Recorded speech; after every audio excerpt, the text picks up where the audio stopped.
Hi, folks. Welcome in. We're going to give people a few more minutes to trickle in, but we'll get started shortly.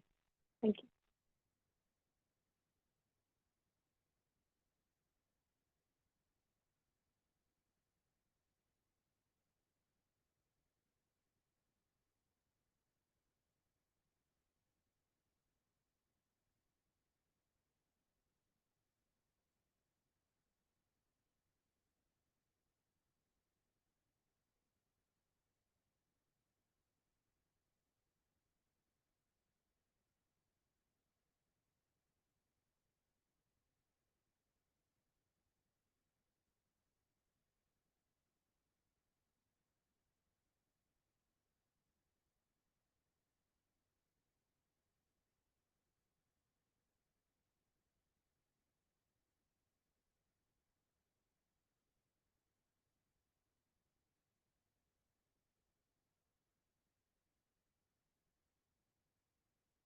Hi, folks. Thank you for joining. We're just going to give it another minute or two to let people join, and then we'll get started.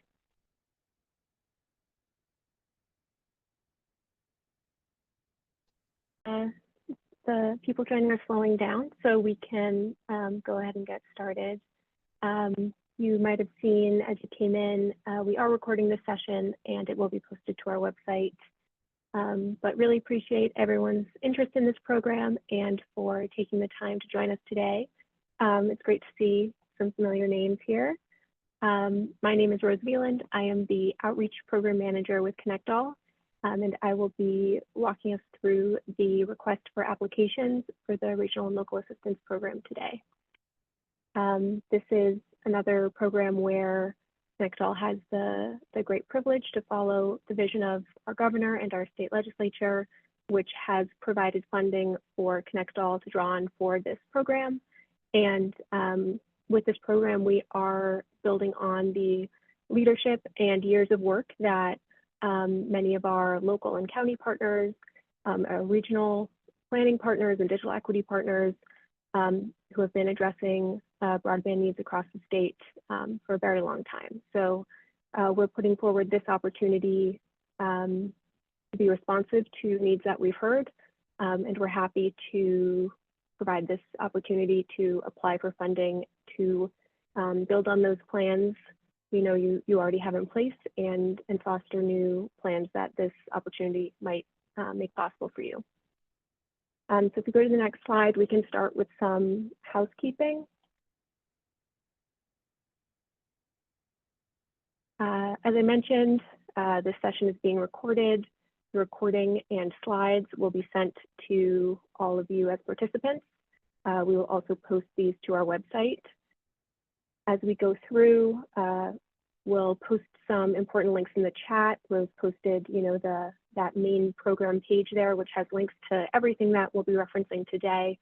So you can follow along in the chat there. And we will also have this link and anything else from today in an email that will go out following this session. You might notice we don't have the chat enabled. We won't be responding to any questions live today, but we will make sure that we review all the questions that are posted in the Zoom Q&A. So please feel free to use that Q&A function to submit any questions that come up for you during the session today. And you're also welcome at any time to send us an email at rla@esd.ny.gov. And we will take those questions and respond in writing in a document posted to our website on the page that Rose put in the chat there. But if you are registered for this session, which I believe you are, if you are here, you will receive an email notification when that is posted. So yeah, submit your comments, questions by the Q&A function or by email. We've already received some questions regarding the request for applications. Thank you for those questions if you've already sent them in. And just know that we received them and we are working on getting answers for you. Those will also be posted online in the Q&A. Less so any questions on that, but let's get started with a brief overview of ConnectAll. You can go to the next slide. and the next one as well. Great. I know many of you have seen this presentation or similar presentations, but we're just going to do a brief overview for anyone new to this. As you know, Connect All is the governor's comprehensive initiative to transform New York's digital infrastructure, to build a robust broadband marketplace and bring affordable, reliable, high-speed internet service to all New Yorkers. The signature programs you see on your screen here are part of the governor's announcement. Those include the Connect All Deployment Program, the Affordable Housing Connectivity Program, the Digital Equity Program, Connectivity Innovation, and the Municipal Infrastructure Program. What these programs have in common, all of them, they require really effective planning and partnership on the regional and local level all across the state. And Regional and Local Assistance Program will support building local capacity to implement all of these programs, which is what makes regional and local assistance a really critical component to, all of the other programs of Connect All. Next slide, please. These on the screen are our three main goals as authorized under the WIRED Act by the New York State Legislature. These are to connect all residents and businesses to high-speed, reliable, and affordable broadband, as I mentioned, addressing all unserved and underserved locations and expanding cellular coverage as well. Also ensuring that the state has a robust and competitive internet marketplace to support economic development and ensure the internet is equitably available to everybody. And third, finally, mobilizing all of our partners, all of you, partners in government, industry, nonprofit, community level, working together on the problem of the digital divide. We're all part of this statewide mobilization to address all of the barriers that anyone in the state faces to participate in our economy and society and our civic life as well. Next slide, please. So this is a brief tentative timeline. This is not inclusive of all of our programs, and these are not official dates, but it's just illustrating for a few of our programs and initiatives just how much is happening right now or in the very near future. More information on all of these programs are on our website. Sorry, there seems to be something showing up on the screen in front of the slide. But it's going to be a very busy few years, and through the Regional and Local Assistance Program, Connect All will support capacity building for government entities to plan or prepare for these programs and other opportunities. Next slide, please. So here's a timeline for this first round of regional and local assistance funding. For more information on those rounds and for everything else we speak about today, you can see the request for applications. But for this first round, we opened the request for applications on June 6th and the consolidated funding application portal on June 17th. Today is the information session. Applications will close July 15th, and we estimate notifying applicants of conditional eligibility in August and issuing our incentive proposals in August or September of this year. Next slide, please. Next slide again. So now I will give an overview of the request for applications for the Regional and Local Assistance Program. If you've already had a chance to review this on our website, you'll be very well ahead in this presentation, and you'll know all this information already. Again, responses are due July 15th in the consolidated funding application portal. The goal of the program here is to assist government entities to plan or prepare for broadband deployment or digital equity initiatives. The only eligible applicants are government entities such as New York local governments, counties, municipalities, tribal governments, and other government entities or entities created by units of government. As far as eligible uses of funds, These grants are for non-capital uses only, so I'll highlight something that is not eligible is construction, but funding can go towards identifying and preparing areas in need of internet service or new investments in broadband infrastructure or digital equity initiatives or resources, the development of financing for broadband facilities or improving the operations related to broadband facility management, and the preparation of the many studies and plans and scopes, other relevant documents that are needed to plan or prepare for broadband deployment or digital equity initiatives. Next slide, please.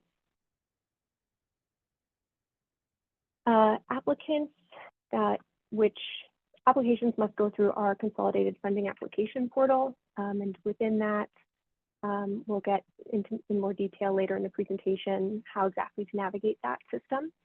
But in that system, you will need to identify whether you are applying for a grant for planning or for capacity. Planning grants fund the development of plans or scopes or other documentation to prepare for the implementation of broadband deployment projects, public sector-led digital equity programs, or other efforts consistent with the Connect All mandate. Whereas capacity grants differ in that they fund internal staff capacity for eligible applicants to implement these types of projects, and as well other efforts consistent with the Connect All mandate. Next slide, please. So the project requirements you'll see in the request for applications do differ slightly based on which type of grant the applicant is seeking. So for grants for planning, the maximum request and award is less than $250,000, and there is no minimum request and award. As far as timing, the funded planning activities must be completed within 24 months. Grants for capacity have a maximum request and award of $150,000 and a minimum of $50,000. And the funded activities or purchases must be completed within 24 months and sustained at minimum 12 months beyond the grant period. All regional and local assistance program grants have some common requirements, including a commitment to participate in meetings with Connect All and other grantees. The grants may be subject to minority and women-owned business enterprise or MWBE participation goals, and matching funding may be factored in as a criteria, but it is not a strict requirement for award. Next slide, please. So we have listed all the application components. There's a full list of these available in their full question form in the request for applications. And of course, in the consolidated funding application, I'll start just the attachments, something to note. There will be required attachments. These aren't necessarily in order with the questions, they're on their own page, but you will need to download the funding request template from our website on the Regional and Local Assistance Program page, and follow the instructions on that template before attaching that back into the consolidated funding application portal, with a few other attachments as well. Then some, standard applicant profile, experience, and qualification questions. Next slide, please. Some questions around approach and scope are very important, and these are indicating whether you are seeking a grant for planning or capacity, describing your project plan, the capacity gap that you're facing, and the resources that you need to address that gap. The impact questions touch on the needs of the project area, how the applicant is positioned to share the findings and outcomes of their project, and the ways in which the proposed project will address broadband barriers and/or opportunities for Digital Equity Act covered populations, and a definition of the Digital Equity Act covered populations are listed in Appendix A of the request for applications. Next slide, please. There are a few disclosures at the end around program alignment and compliance. I'll note the acknowledgement at the bottom there that the applicant is in compliance with any and all addenda to the request for application. Next slide, please. The selection criteria as well are in the request for applications. As you can see, applicant profile experience and qualifications is 5%, approach and scope is 50%, impact is 30%, the funding request is 5%, and letters of support are 10%. Next slide, please.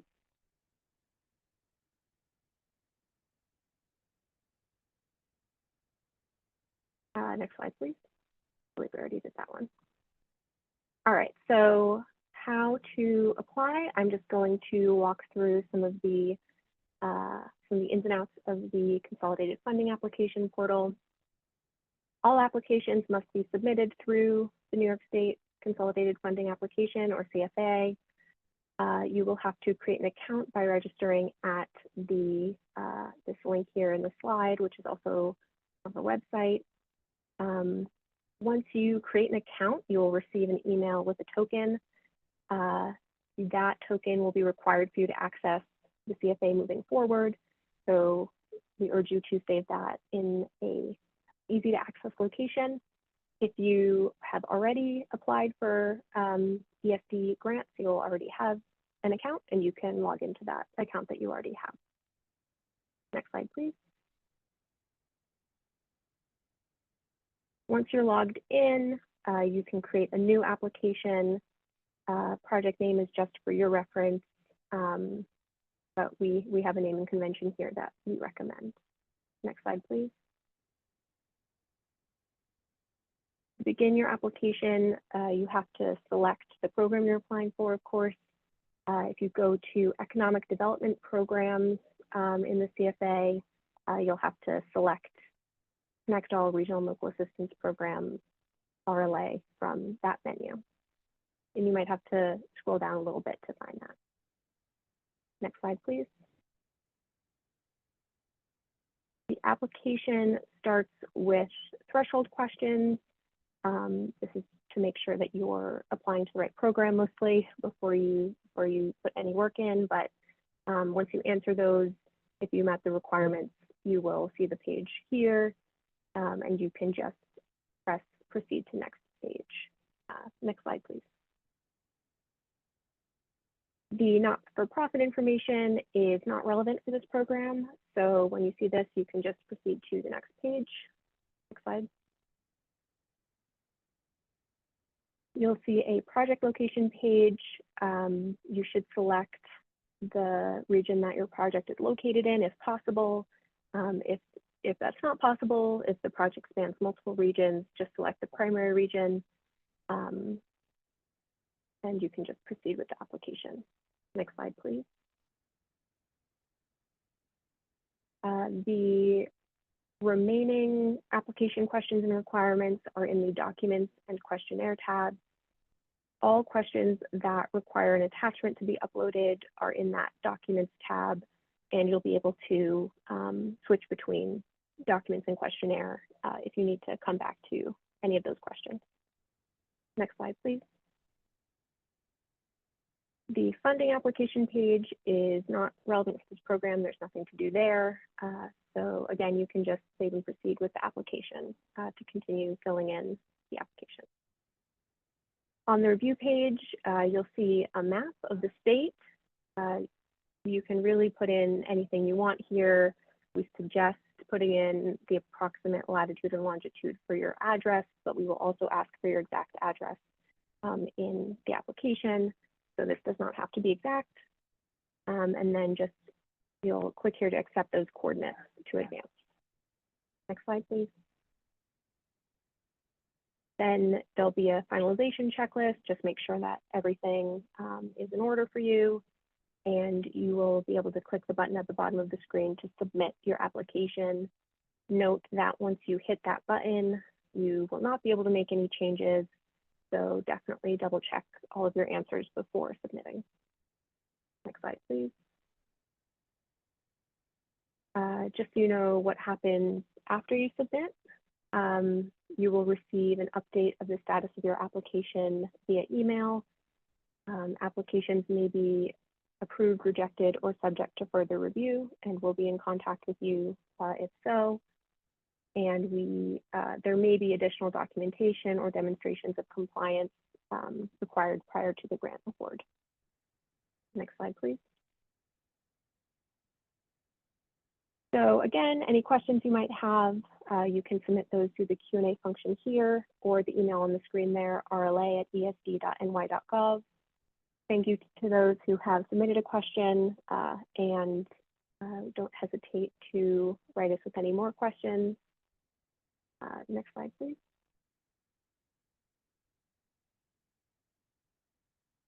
Here's just a rundown of what the RFA contains and how to apply. This might be helpful when we send out the links for the slides, but Rose has dropped all of these in the chat as well. You can review the RNA and its appendices at our website. You'll need to create an account in the Consolidated Funding Application portal to access the application. There is an application instructions and checklist document that's also linked on the website. And you can use that to gather everything that you need to complete the application before you get in there, although you can save your application as needed, but it's nice to have the checklist to just make sure you have everything down first. And again, you can email us with your questions at that email address. Next slide, please. Coming up, just reviewing the timeline again, the consolidated funding application is open. You're able to submit applications. Those will be due July 15th. We will be posting the slides and recording from today's session online, and we'll be sending those out to you as well. Around August or September, we will be making conditional awards, and Flex grantees will execute incentive proposals with us. And you can visit our website for information on some of the other programs that we've mentioned today. We have plenty of things coming up in addition to these. Next slide, please. A few other program updates, just because, as I said, there's so much going on right now. The Municipal Infrastructure Program Phase 3 application deadline has been extended to July 12th. Or, yeah, sorry, I think that should be July 12th. And that URL is in the slides and on our website. And Rose, if you want to clarify in the chat when the deadline is extended to, that would be great. Yes, July 12th, thank you. The Connect All Deployment Program pre-qualification application, there is another information session tomorrow on that. Highly recommend that you attend that session if you want to learn more about the Connect All Deployment Program and the pre-qualification process. And also the Digital Equity Technical Assistance Fund. If you are a nonprofit and anything that you heard today sounds like something you'd be interested in applying for funding for, highly recommend that you attend the next information session for that, which is on Thursday this week, the June 27th, and that is also available on our website. Next slide, please. So thank you so much for your time today. Contact us with any questions. We will let this group know when we have the materials from today, and also when we're able to post the Q&A with any questions from our email or from the Q&A today. We can leave the room open for a little bit if anyone wants to submit questions in the Q&A box, but otherwise we can close out here. Thank you so much, and hope to see you soon.